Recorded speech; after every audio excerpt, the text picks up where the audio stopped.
இப்போ நான் இட்லிக்கு கிரைண்டரில் மாவு அரைச்சிட்ருக்கேங்க. அதில் வந்து ஒரு 2 கை அளவுக்கு உளுந்து மாவு எடுத்து இந்த பவுலில் சேர்த்திக்கிறேன். அதே அரிசி அரைக்கிறப்ப கொஞ்சமாக அந்த அரிசி மாவும் இந்த பவுலில் சேர்த்து கொஞ்சமாக உப்பு போட்டு கலக்கி வச்சுக்க போகிறேன்.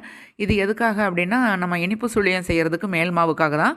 நீங்கள் இட்லி மாவு இல்லை அப்படின்னா 1 டம்ளர் அளவுக்கு பச்சரிசி, 1/2 டம்ளர் அளவுக்கு உளுந்து சேர்த்து ஒரு கிண்ணத்தில் 2ம் சேர்த்து ஒட்டாக ஊற வச்சு ஒரு 2 மணி நேரம் கழித்து அந்த மாவு அரைச்சி அது உப்பு போட்டு கலக்கி மேல் மாவு ரெடி பண்ணிக்கோங்க. இந்த மேல் மாவு வந்து புளிக்க வேண்டும் அப்படிங்கிற அவசியம் கிடையாது.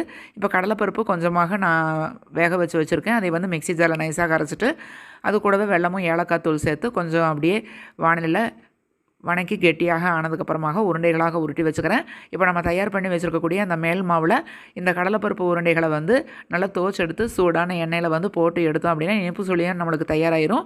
எண்ணெய் வந்து மிதமான சூடில் வச்சு எடுத்துக்கோங்க. இது ரொம்ப டேஸ்ட்டாக இருக்கும். இனிப்பு சுவியம் அப்படின்னு கூட ஒரு சிலர் வந்து சொல்லுவாங்க. கண்டிப்பாக எல்லாருமே ட்ரை பண்ணி பாருங்கள். உங்கள் வீட்டில் குழந்தைகளுக்கு எல்லாமும் இது